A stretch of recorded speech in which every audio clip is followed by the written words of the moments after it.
అయినటువంటి శ్రీమద్ భాగవతంలో మొదటి స్కందము 11వ అధ్యాయము 24 మరియు 25 శ్లోకాల నుంచి చర్చించుకుంటున్నాం.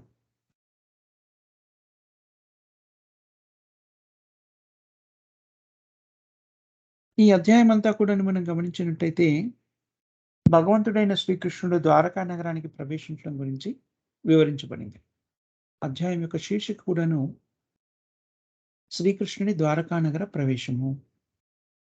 ఆరంభంలో హస్తినాపురాన్ని వదులుతున్నప్పుడు, వదిలి ద్వారకకు బయలుదేరినప్పుడు హస్తినాపుర వాసులు శ్రీకృష్ణుని ఎలాగైతే ఆదరించారో, ఎలా వీడ్కోలు పలికారో మనం నేర్చుకున్నాము.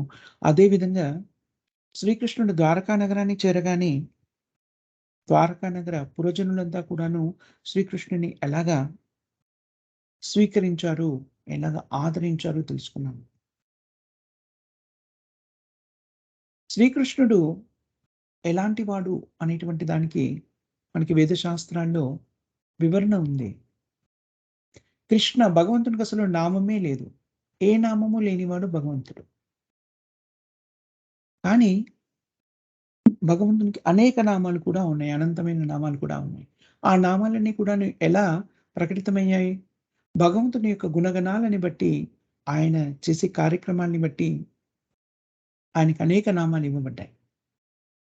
అందులో చాలా ప్రాముఖ్యమైన నామము శ్రీకృష్ణ. కృష్ణ అంటే అత్యంత సౌందర్యవంతమైన, అత్యంత ఆకర్షణీయమైన అనేటువంటి అర్థం వస్తుంది. కృష్ణ అని భగవంతుడిని ఎందుకన్నారు? అత్యంత ఆకర్షణీయుడు కాబట్టి. శ్రీకృష్ణ అంటే అత్యంత ఆకర్షణీయమైన. మిగిలిన భగవంతుని నామాలు చూసినట్టయితే అతని భక్తులతోని, లేకపోతే అతని దివ్య లీలలతోని భగవంతుని నామం ఏర్పరచడం జరిగింది. నందనందన, యశోదానందన, గోపజన వల్లభ, గోపీనాథ, గోవింద, ఇవన్నీ కూడాను భగవంతుని యొక్క గుణాలతో ఏర్పడిన నామాలు. లేకపోతే భగవద్భక్తులకి భగవంతునికి మధ్య ఉన్న సంబంధాన్ని తెలిపే నామాలు. లేకపోతే దివ్యలీలను మధుసూదన, మధు అనే రాక్షసుని సంహరించిన దివ్యలీలని ప్రకటించేశారు కాబట్టి మధుసూదన. గోవులు అంటే, గో అంటే సంస్కృతంలో 2 అర్థాలు ఉన్నాయని మనం చెప్పుకున్నాము. ఒకటి గోవు, ఆవు. ఇంకొకటి ఇంద్రియాలు. గోవులకు మరియు ఇంద్రియాలకి రెండింటికి కూడా ఆనందాన్ని కలిగించేటువంటి వ్యక్తి కాబట్టి గోవిందుడు. గోపాలకుడు, గోవులను పరిపాలించాడు కాబట్టి గోపాలకుడు. ఇలాగా భగవంతునికి అనంతమైన నామాలున్నాయి. దేన్ని బట్టి వచ్చాయి? భక్తులతో ఏర్పరచుకున్న సంబంధం కానివ్వండి, అతని దివ్య లీలలు కానివ్వండి, లేకపోతే అతని యొక్క భక్తులతో ఉన్న సంబంధము, అతని దివ్య లీలలు మరియు అతని యొక్క వ్యక్తీకృతమైన గుణాలు. కృష్ణ అంటే అత్యంత ఆకర్షణీయమైన, భగవంతుడు అత్యంత ఆకర్షణీయంగా ఉంటాడు కాబట్టి, ఆ లక్షణము భగవంతునికి ఉంది కాబట్టి శ్రీకృష్ణుడు అన్నారు. ఇంకొక నామం ఇక్కడ ఉపయోగించారు. అచ్యుతః. అచ్యుత. అచ్యుత అంటే స్తుతించబడినది. అంటే భౌతికమైనటువంటి స్థితి భగవంతుడిని సృజింపలేదు. అందుకనే భగవంతునికి అచ్యుత అనే పేరుంది. మామూలు జీవాత్మలు అవి కూడా ఆధ్యాత్మికమైనవే అయినప్పటికీ ఆధ్యాత్మిక జగత్తు నుంచి భౌతిక జగత్తులోకి ప్రవేశించగానే భౌతిక త్రిగుణాలకి లోనై భౌతిక శరీరాన్ని పొంది చ్యుతులు అంటే దీనితో భౌతికమైనటువంటి శక్తితో సృజింపబడి దానితో ప్రభావితం చెంది ఉంటారు. కానీ భగవంతుడైన శ్రీకృష్ణుడు భౌతికమైన శక్తులు దేనితోనూ కూడాను ప్రభావితం చెందడు. త్రిగుణాలతో కూడాను ప్రభావితం చెందడు. నిజానికి త్రిగుణాలు కూడాను భగవంతుని యొక్క ఆధీనంలో పనిచేస్తున్నాయి. అలాంటి భగవంతుడు అచ్యుతుడు అని, ఆధ్యాత్మికుడు అని చెప్పడానికి ఇంకో విషయాన్ని కూడా ఇక్కడ ఉటంకించారు. అదేమిటి అంటే, ద్వారకావాసులు సౌందర్యనిధి అయిన అచ్యుతుని నిత్యము గాంచుటకు అలవాటు పడినను ఎన్నడూనూ సంతృప్తి చెందలేదు. అది ఆధ్యాత్మిక స్థితి యొక్క వివరణ. ఏదైనా భౌతికమైందనుకోండి, అది ఆరంభంలో ఆకర్షణీయంగా ఉన్నప్పటికిని, దాని మీద మనకున్నటువంటి ఆకర్షణ కానివ్వండి, ఉత్సాహం కానివ్వండి, మెల్లమెల్లగా తరిగిపోతుంది. మీరేదైనా తీసుకోండి భౌతిక ప్రపంచంలో. భౌతికంగా ఏదైనా సాధించాలనుకున్నారనుకోండి చాలా కష్టపడతారు. దానికోసం ఉవ్విళ్ళూరుతుంటాడు. అదొచ్చేంత వరకి ఆరాటపడుతూ ఉంటారు. ఒకసారి అది లభ్యమైందనుకోండి ఆనందాన్ని పొందుతారు. కానీ ఎంతో సేపు ఉండదది. కొంతసేపటికి అది అయిపోయింది కదా! అనేటువంటి భావన కలుగుతుంది. అందమైన వస్తువుని మీరు చూసారనుకోండి, 1, 2, 3, 4 సార్లు చూసారనుకోండి, దాని తర్వాత దాన్ని మళ్ళీ చూడాలనేటువంటి ఆసక్తి తగ్గిపోతుంది. భౌతిక ప్రపంచంలో మనం ఏది చూసినా కూడాను అలాగే ఉంటుంది. కానీ ఆధ్యాత్మికుడు, శాశ్వతుడు అయినటువంటి భగవంతుడిని ఎన్ని సార్లు చూసినా, ఎంతసేపు చూసినా కూడాను తనివి తీరకుండా ఉంటుంది అనడానికి నిదర్శనము ద్వారకావాసులు చూపించినటువంటి ఆతృత. ద్వారకాపుర స్త్రీలు భగవంతుడైన శ్రీకృష్ణుడిని అనేక పర్యాయాలు దర్శించారు. నిత్యము భగవంతుడిని వాళ్ళు చూస్తూ ఉంటారు. అయినా సరే భగవంతుని యొక్క రాకని గురించి తెలుసుకోగానే మళ్ళీ ఎంతో ఉత్సాహంగా భగవంతుడిని చూడ్డానికెళ్ళిపోయారు. అంటే సంతృప్తి చెంది ఉన్నట్టయితే ఆ పని చేసి ఉండేవారు కాదు కదా! అని శ్రీల ప్రభుపాదుల వారు ఇక్కడ మనకి వివరణ ఇస్తున్నారు. శ్రీకృష్ణుడిని చూడాలి, దర్శనం చేసుకోవాలి అనేటువంటి ఆకాంక్షలో, ఆ అభిలాషలో వారెన్నడూ కూడాను తృప్తి చెందలేదు, తనివి నొందలేదు అని చెప్తున్నారు. ఎందుకని? భగవంతుడు ఆధ్యాత్మికుడు కాబట్టి అనే వివరణని కూడా ఇక్కడ శ్రీల ప్రభుపాదుల వారు ఇస్తున్నారు. భౌతికమైన వస్తువులు కానివ్వండి, ఆహ్, భౌతికమైనటువంటి వ్యక్తులు కానివ్వండి, మనము 1, 2, 3, 4 సార్లు చూసాక దాని మీద ఆకర్షణ తగ్గిపోతుంది. అది కేవలం భౌతిక వస్తువులకే వర్తిస్తుంది కానీ, ఆధ్యాత్మిక జగానికి వర్తించదు అని చెప్తున్నారు. అచ్యుతుడు శ్రీకృష్ణుడు ఆధ్యాత్మికుడు, భగవంతుడు కాబట్టి అతన్ని చూడ్డానికి ఆళ్ళు ఉవ్విళ్ళూరారు అనే విషయం తెలియజేస్తుంది. ఈ శ్లోకంలో ఇంకో విషయం కూడా చెప్పారు. ఏంటది? ద్వారకా నగరం యొక్క ప్రగతి గురించి మనం మాట్లాడుకున్నాము. సుందరమైన ఉద్యానవనాల గురించి మాట్లాడుకున్నప్పుడు అది కేవలము రాజభవనాలకే పరిమితమైంది కాదు. నగరమంతా ప్రతి వాళ్ళు కూడాను అలాంటి సుందరమైన ఉద్యానవనాన్ని కలిగి ఉన్నారు. ప్రాకృతి సహజమైనటువంటి ప్రకృతితో మమైకమై జీవితాన్ని కొనసాగించారు. ఆ విషయాన్ని కూడా మనము ఇంతకుముందు శ్లోకాల్లో చర్చించుకున్నాం. భౌతిక జీవన విధానంలో స్థిరపడేటువంటి వస్తువు ఏదైనా సరే, ఈ శరీరమైనా సరే, మనం ఇంతకుముందు అనేక పర్యాయాలు దీన్ని భగవద్గీతలో మనకి విస్తృతంగా చర్చించడం జరిగింది. ప్రకృతి నియమాల ప్రకారంగా భౌతికమైనటువంటి ఈ శరీరము ఎన్ని రకాల స్థితులకు లోనవుతుంది? పుట్టుట, పెరుగుట, మార్పు చెందుట, అలా కొంతకాలము స్థిమితంగా ఉండుట, క్షీణించుట, నశించుట. ఇలా 6 రకాలైనటువంటి మార్పులకి లోనవుతుంది అని మనము నేర్చుకున్నాం. కానీ శ్రీకృష్ణ భగవానుని యొక్క దేహము అటువంటిది కాదు. ఎందుకంటే శ్రీకృష్ణ భగవాను యొక్క దేహం కూడా ఆధ్యాత్మికమైంది. అందుకనే భగవంతుడు భౌతిక ప్రకృతిలో ఆవిర్భవించినా కూడాను దానికి లోబడడు.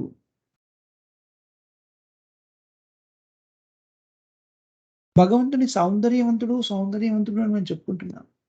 కానీ ఎంతటి సౌందర్యము అది మన భౌతిక ప్రకృతిలో ఎక్కడ చూసింది కాదది. ఆ అద్భుతమైన సౌందర్యాన్ని మనం అభివర్ణించడానికి పదాలు కూడా అందుబాటులో ఉండవు. దేనితో అభివర్ణించాలి? ఎలా అభివర్ణించాలి? దానితో సమానమైంది కానీ, ఉన్నతమైంది కానీ ఏదీ లేదు. అలాంటప్పుడు అతని సౌందర్యాన్ని ఎలా మనకు అర్థమయ్యేలా చెప్పాలి? సౌందర్యవంతుడు అంతవరకే చెప్పగలం. చూడండి ఇది చాలా ప్రాముఖ్యమైన విషయం. సౌందర్యానికి నిధి అయినటువంటి భగవంతుడు మన ఊహకి వదిలేసారు ఈ పదానికి కానీ ఎలా చెప్పాలి?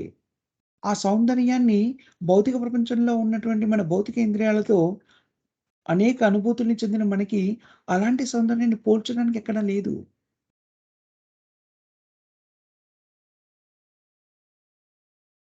అంతేకాకుండా భగవంతునిలో నిత్యుడు, శాశ్వతుడు, నిత్య దివ్య సుందర రూపుడు. నిత్యము శాశ్వతుడు అంటే అనేక రకములైనటువంటి నిత్యము అంటే శాశ్వతము. ఇంకొక అర్థం ఏమిటంటే క్రొత్తదైనది. నూతనమైనది అనే అర్థం కూడా ఉంది. భగవంతుడు నిత్యుడు అంటే శాశ్వతుడు. అంతేకాకుండా ఎప్పుడూ కూడాను భగవంతుడిలో కొత్త కొత్త కోణాలు కనిపిస్తూ ఉంటాయి. తన సౌందర్యంలో కూడాను. అందుకనే అలా అద్భుతమైనటువంటి కొత్త కొత్త రూపాలని కూడా ప్రకటింపజేస్తుంటాడు గాబట్టి, కొత్త కొత్త దృక్కోణాలను ప్రకటితం చేస్తూ ఉంటాడు గాబట్టి, భగవంతుడిని చూసి ఎవరు కూడా తనివినందరు. ఈ భగవంతుని యొక్క చూడండి, మనం ఇంతకు ముందు కూడా చాలా సార్లు చెప్పుకున్నాం. ఏమని అంటే, భౌతిక ప్రకృతిలో భగవంతుడు అన్నీ ఎందుకు సృష్టించాడు అంటే, ఈ బంధాలు కానీ, అనుబంధాలు కానీ, వస్తువులు కానీ, స్థితులు కానీ, అన్నీ కూడాను మనం ఆధ్యాత్మిక జగత్తుకు సంబంధించినటువంటి సమాచారాన్ని అవగాహన చేసుకోవడానికి, వాటిని చూసి కొంత బేరీజు వేసుకోవడానికి, లేకపోతే ఉపమానాలుగా స్వీకరించి, ఆధ్యాత్మిక జగత్తు యొక్క స్థితిని అర్థం చేసుకోవడానికి భౌతిక ప్రకృతిని, భౌతిక ప్రపంచాన్ని సృష్టించడం జరిగింది. భౌతిక ప్రపంచంలోని బంధాలు కూడా అందుకే అందించడం జరిగింది అని నేర్చుకున్నాను. కానీ భగవంతునితో సమానమైనటువంటి అందం ఏది లేదు. భగవంతునితో సమానమైనటువంటి వ్యక్తి లేరు. మరి భగవంతుని సుందర సౌందర్య రూపాన్ని ఎలా తెలుసుకోగలుగుతాం? అది నిజంగా భగవంతుని స్వరూపాన్ని, భగవంతుని సుందరమైనటువంటి రూపాన్ని తెలుసుకోవాలి అంటే ఏం చేయాలి? ప్రేమాంజన చురిత భక్తి విలోచనేన శాంతా సదైవ ప్రేమాంజన చురిత భక్తి విలోచనేన బ్రహ్మ సంహితలో చెప్పారు. భగవంతుని యొక్క దివ్య సుందర రూపాన్ని మనం తిలకించాలి అంటే భగవద్భక్తిని పెంచుకొని, ప్రేమ అనేటువంటి కాటుకని కళ్ళకి అద్దుకొని భగవంతుని చూసినట్టయితే, భగవంతుని సుందర విగ్రహం మనకు అగుపిస్తుంది. ఎలాగండి? ఇక్కడ లేరు కదా భగవంతుడు. గోలోక బృందావనంలో ఉన్నారు కదా! అన్ని చోట్ల స్థిమితుడై ఉన్నాడు భగవంతుడు. అర్చ విగ్రహంలో స్థిమితుడై ఉన్నాడు భగవంతుడు. మనం అర్చ విగ్రహాన్ని ఏకాగ్రతతో చూసి ప్రేమ అనే కాటుకని కళ్ళకు పెట్టుకొని భగవంతుని అర్చ విగ్రహాన్ని చూసామనుకోండి, దాంట్లో మనం భగవంతుని చూడగలుగుతాము. భగవంతుని దివ్య సుందర రూపం మనకు ప్రకటితమవుతుంది.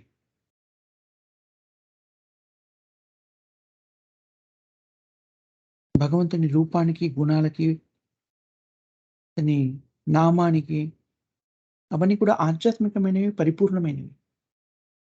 అందుకని వాటిలో వ్యత్యాసం లేదని కూడా చెప్పుకుంది. ఎవరైనా సరే భగవంతుని చూడడం ద్వారా, శ్రీకృష్ణుని చూడడం ద్వారా తృప్తిని పొందాలి అంటే ఎలా సాధ్యమవుతుంది? భగవన్నామాన్ని జపించినప్పుడు కూడాను, దివ్య లీలని మనం మననం చేసినప్పుడు, శ్రవణం చేసినప్పుడు కూడాను, భగవంతుడిని చూసిన అనుభూతిని మనం పొందగలుగుతాము. సంతృప్తిని మనం పొందగలుగుతాము.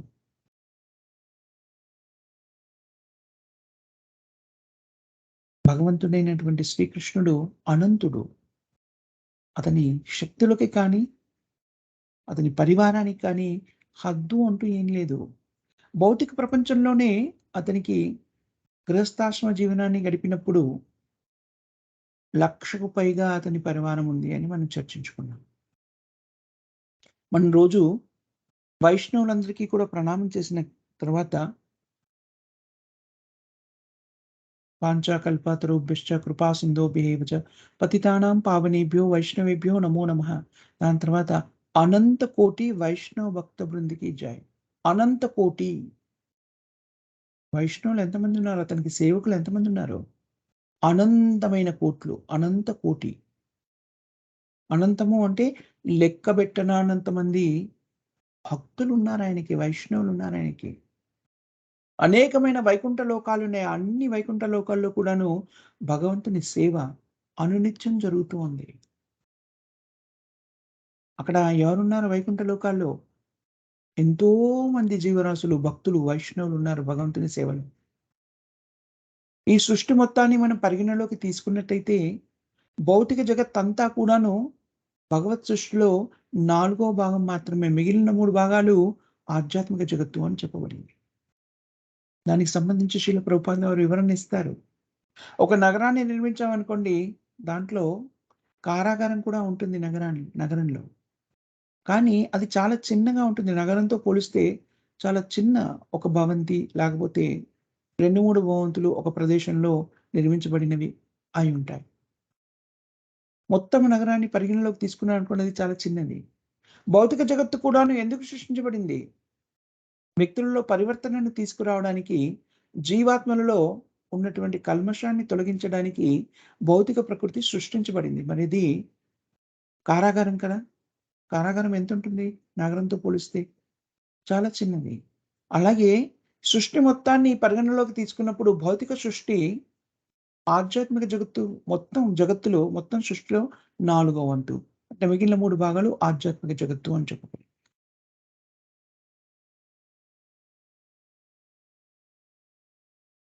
కానీ భగవంతుని యొక్క రూపము ఎంత సౌందర్యంగా ఉంటుంది అంటే, మనము భౌతికమైనటువంటి మన స్థితి నుంచి ఊహించలేము. అంత మాధుర్యంగా ఉంటుంది. అంత సౌందర్యంగా ఉంటుంది. మదన మోహనుడు. మన్మధుడే చాలా అందంగా ఉంటాడు. అలాంటి మన్మధుడిని కూడా మోహింపజేసిన వాడు శ్రీకృష్ణుడు. ఎవరితోని? అందరితోనే మోహించబడ్డాడు శ్రీకృష్ణుడు. ఒకానొక సందర్భంలో మోహిని అవతారంలో భగవంతుడు ప్రకటితమైనప్పుడు స్వయంగా శివుడు ఇంద్రియ నిగ్రహంలో ఎవరికైనా ఉదాహరణ చెప్పాలి అంటే ఎంతటి ఉదాత్తుడు అంటే పరమశివుడు. అలాంటి పరమశివుడు కూడాను భగవంతుని యొక్క రూపాన్ని చూసి మోహితుడైపోయాడు. అంత అద్భుతమైనటువంటి అందము శ్రీకృష్ణుడిది.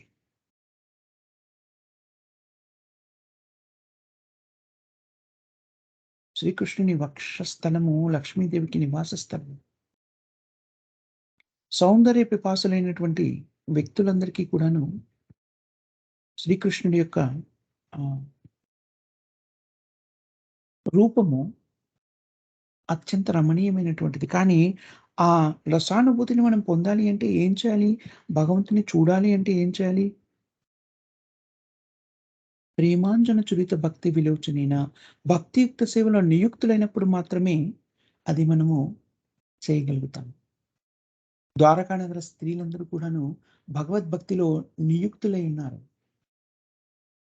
అందుకనే భగవంతుని సుందర విగ్రహ రూపాన్ని చూడగలుగుతున్నారు వాళ్ళు.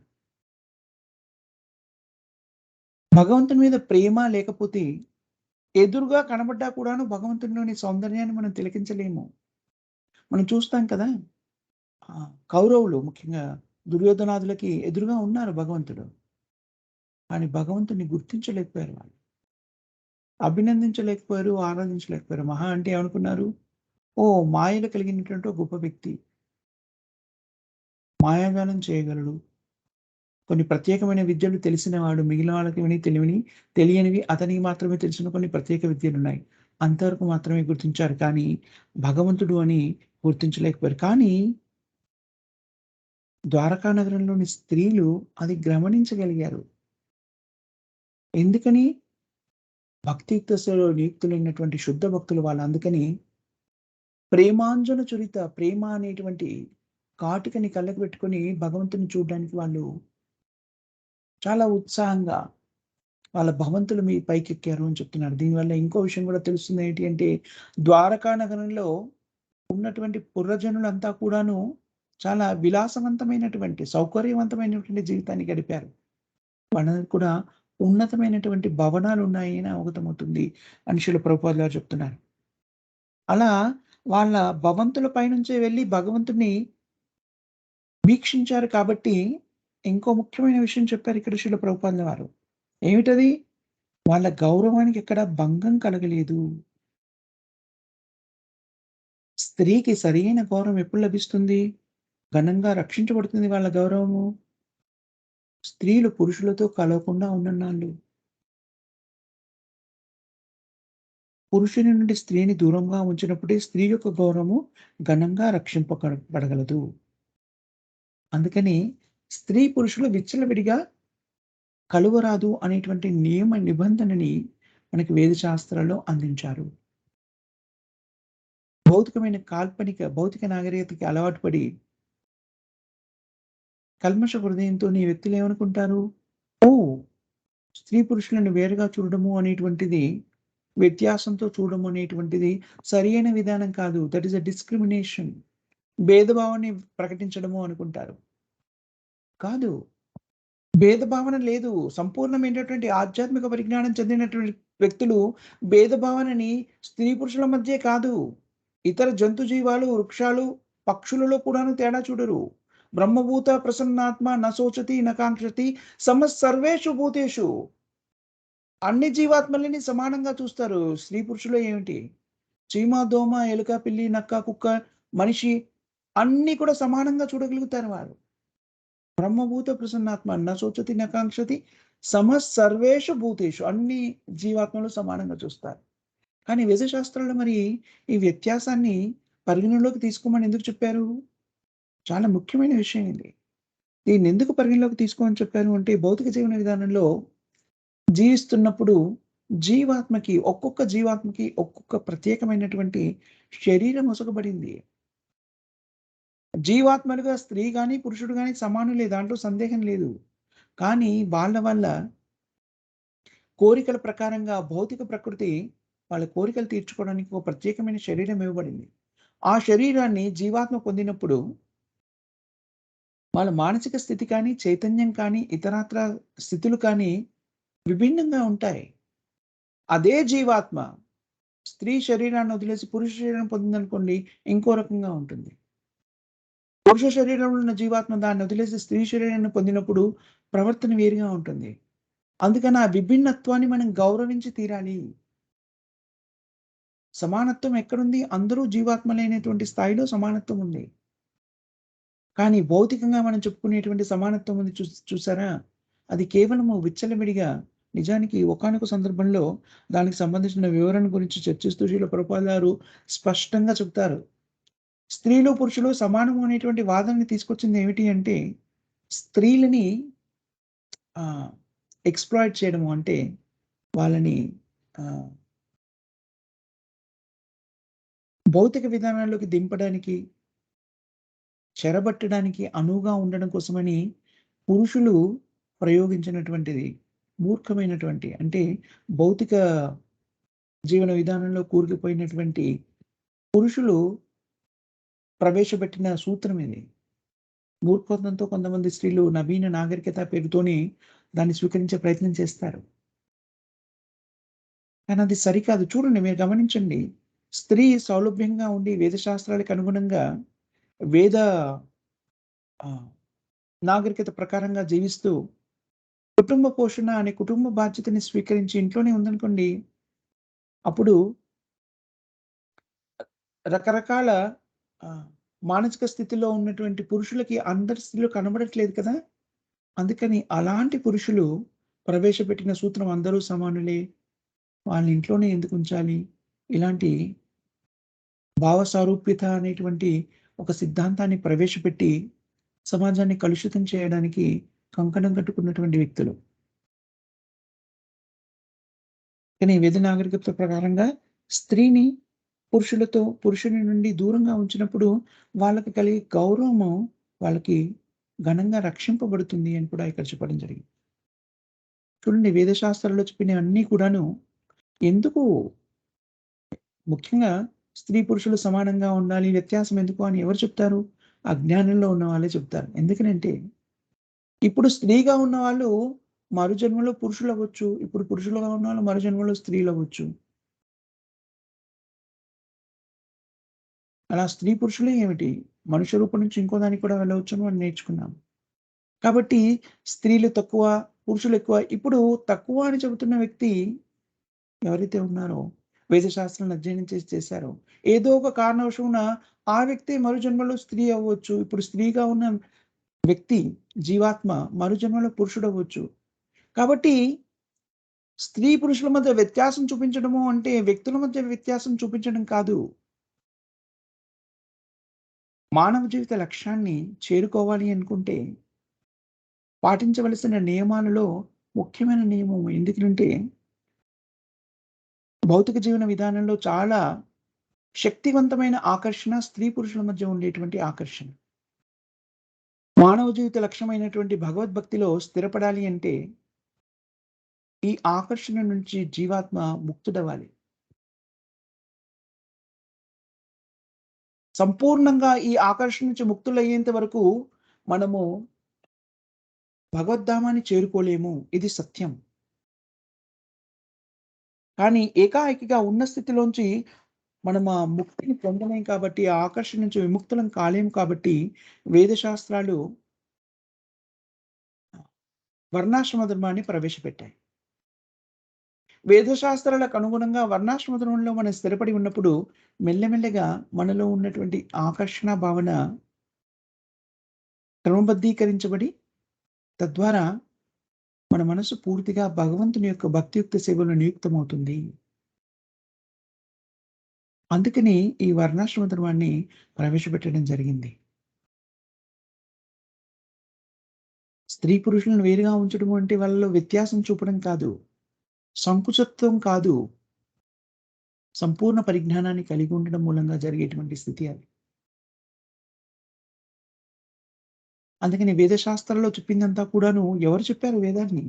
వేదేశ సర్వం అహమేవ వేదో వేదాంత కృద్వేద విదేవ చాహం. భగవద్గీతలో శ్రీకృష్ణ భగవానుడు చెప్తున్నాడు. 15వ అధ్యాయం 15వ శ్లోకం. సర్వస్వ చాహం హృది సన్నివిష్టో మత్తాస్మృతి జ్ఞానం అపోహనం చ. వేదేశ సర్వం అహమేవ వేదో వేదాంత కృద్వేద విదేవ చాహం. వేదాలన్నీ కూడాను భగవంతుడైన శ్రీకృష్ణుడితో చెప్పబడ్డాయి. అందుకని వాటిని అపౌరుషేయ అన్నారు. వాటిలో లోపాలేమీ లేవు. ఉండవు కూడాను. ఎందుకని? పరిపూర్ణమైనటువంటి భగవంతునిచే అపౌరుషేయ. మామూలు పురుషులు, మామూలు వ్యక్తులతో చెప్పబడినవి కాదు. సంపూర్ణ పురుషుడు, ఏకైక పురుషుడు మొత్తం జగత్తులో ఎవరైనా ఉన్నారు అంటే అది భగవంతుడైన శ్రీకృష్ణుడు మాత్రమే. అతనితే చెప్పబడింది. ఎందుకు చెప్పబడింది? వేదేశ సర్వం అహమేవ వేదో. కృష్ణుడు స్వయంగా చెప్తున్నాడు.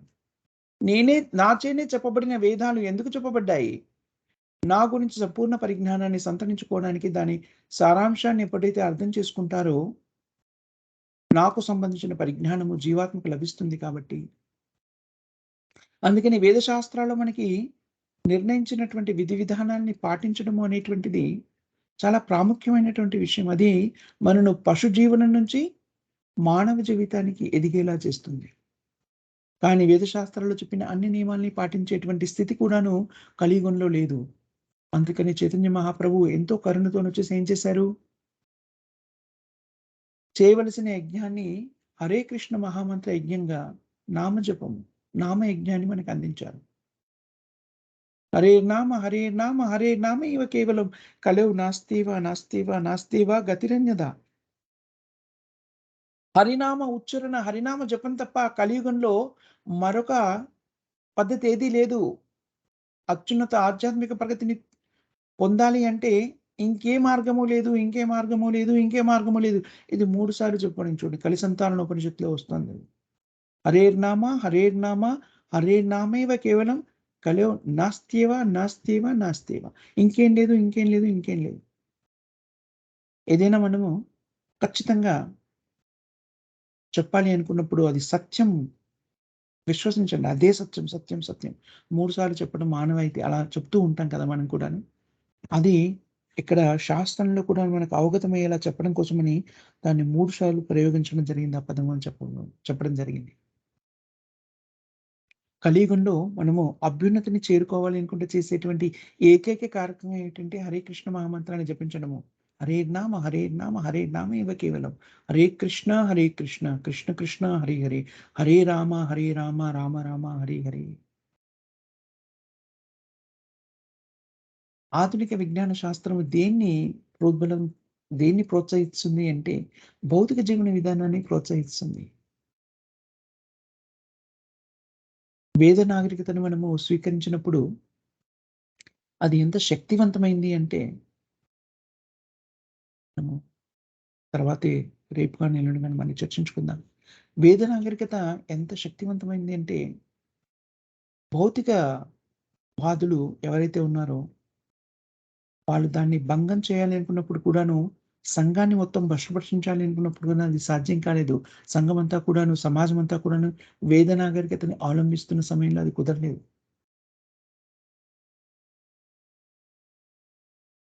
అందుకని చాలా ప్రణాళికాబద్ధంగా భారతదేశ వాసుల్ని వేద నాగరికత నుంచి దూరం చేయడం జరిగింది. వేద నాగరికత తెలిసినప్పుడు భయము అనేటువంటిది ఉండదు వ్యక్తికి. జీవన విధానం ఎలా కొనసాగించాలో తెలుస్తుంది. మానవ జీవితాన్ని పొందినప్పుడు దాన్ని ఎలా వినియోగించుకోవాలో తెలుస్తుంది. అలా తెలిసినప్పుడు భౌతికమైన స్థితులు వాళ్ళని ఇబ్బంది పెట్టవు, భయపెట్టవు. అందుకని ఆంగ్లేయులకు సంబంధించిన ఈ వివరణ గురించి మరొకసారి మనం చర్చించుకుందాము వివరంగా.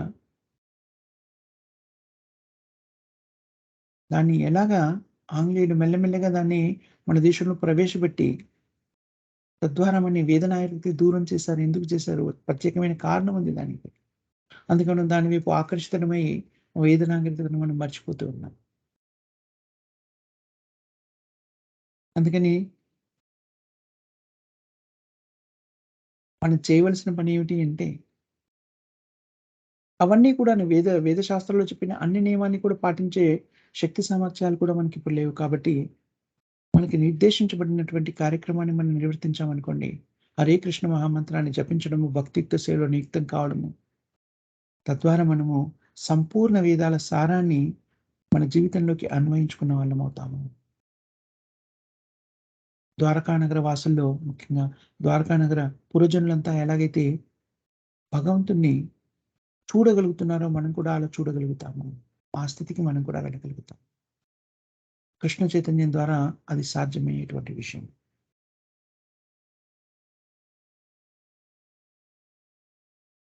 మనం ఆపేద్దాం మాతాజీ సంటోపజీస్. ఎవరికైనా ఏమైనా క్వెషన్స్ గాని, కామెంట్స్ కానీ, ఏమైనా కరెక్షన్స్ కానీ ఉన్నాయా?